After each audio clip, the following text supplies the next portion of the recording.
See? They drove inside the birds, and then me, I just dialed the number of the ambassador, and I said, look, now again I'm in trouble. This will arrest me again, and from this moment I'm in hunger strike. Before the ambassador came back to me, they took my cell phone away, and they blind my eyes with this material, and they tied my hands, and they put me in a small van and drove away. And this time, I went in prison. It's north of Khartoum, about 80 or 90 kilometers north of Khartoum.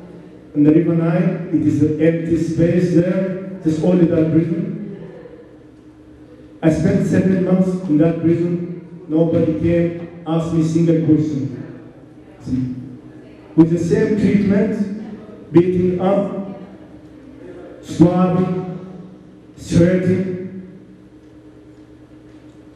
That detention, I got malaria, typhoid, and severe depression. Even sometimes, like I ripped my clothes up, I knocked my head against the wall, and my situation is, I became crazy, you know, because then they transferred me again to Kobe prison. There they put in each leg of man, they put rings, 6 kilos. They attached me with the handcuff in my the chin. The handcuff is, and they tied me up on the metal bed, in the bar of metal bed. And even they beat me. When I just have movement, they beat me up. After 1 week, they brought me to the hospital. I spent 2 weeks in the hospital. Then I became a little bit okay. They brought me back to the prison. I spent between Tabak and Kober 9 months without any kind of charges. And they beat me up, torture. After 9 months, I've been released from the prison. This is 2006. And I went to the Canadian consulate. He signed the documents of my release on my behalf. After 1 month or 2 months after I've been released from the prison, the consular called me, and when I went to the Canadian embassy and I met with him, he said, Abdelrazik, sorry, because your situation is getting worse now. He said, why? He said, your name, it is being added to the list 1267. I don't know what it means, 1267. I never imagined a kind of a prison. Even you walk on the street, you are in prison. I don't imagine that. See? I went in year 2007. I received call from the Canadian embassy again, from the Sudanese intelligence, and they said the FBI can come to speak to you, Abdelrazik. You must come to talk to me. I don't have no passport. You know, all the areas around Sudan is a war zone. It is too much dangerous to escape from there. Before the meeting with the FBI, I went to the Canadian embassy and I asked the consular to come with me to the meeting of the FBI. But the man is like hesitant, he don't know what to answer me. He said, no, just in the end, he said, let me ask what one, I come back to you tomorrow. I said, okay. When I came next day in the Canadian embassy, the man, he said, Abdelrazik, I cannot do that. He said, why? He said, because what one, they don't want me to go with you. I left. And I went to the FBI meeting. The FBI, they said to me, in their word, Abdelrazik, now the door is open wide for you to go back to Canada to your children. But work with us. I said to the machinist, do you have to look at the machinist for me? The FBI's agent, he said no. But it's a simple thing. I said, what is it? He said, you go back to Montreal and just to bring us some information about the Muslim community. Me, I said, I don't want to work with you. He said, Abdelrazik, you know the United States is a superpower? I said, yes, I know. He said, then if you don't work with us, you're going to live in the street of Khartoum without food, without medicine, you're going to be homeless the rest of your life. He said to them, to the FBI, I'm ready to do that. I'm not going to work with you.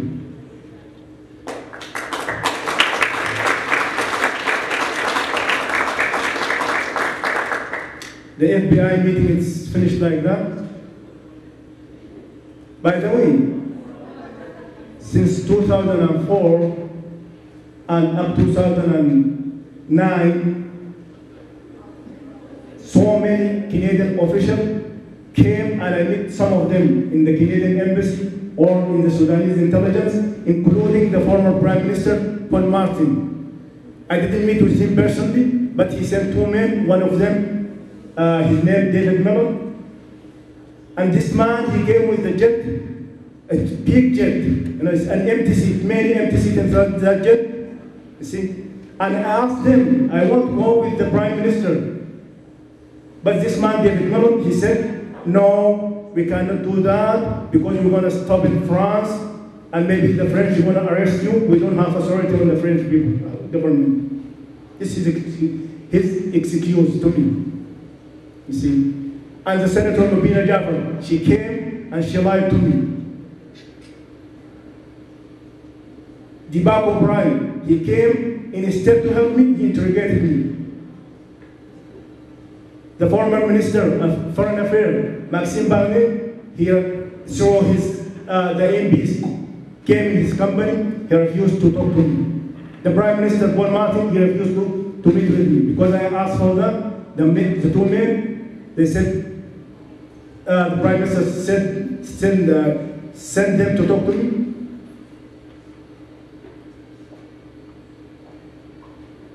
Anyway, in 2008, I received a call from the Canadian Embassy, and they asked me to come to meet with the official who came from Canada, this which is Foreign Minister Maxime Barnier. He visited Sudan at that time.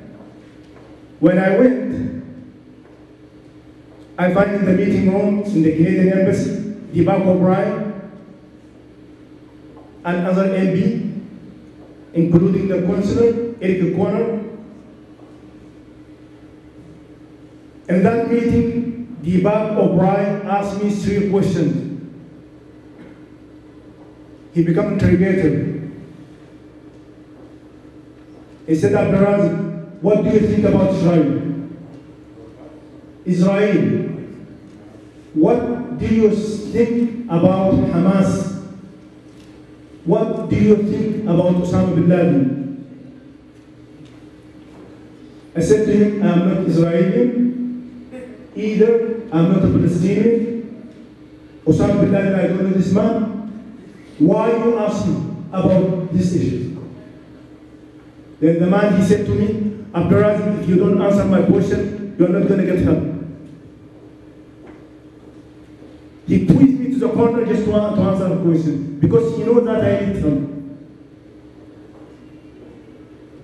Me, I gave him my own opinion on the Syria question. Me, I expect the man, he gonna talk about my situation after this question. But when I answered, he stood up and he walked away. Me, I followed him and I said, look, I need help. I want to go back to my children. This man, he said to me, he never turned his face to me or stopped to explain me in a respectful way. He said, Abdelrazik, you are on list 1267. When you remove yourself, we're going to help you. And he went away. I spoke to the other MP with him. I said, look, I want to talk to the minister. He said, no, because the minister sent us to talk to you. The meeting is finished like that.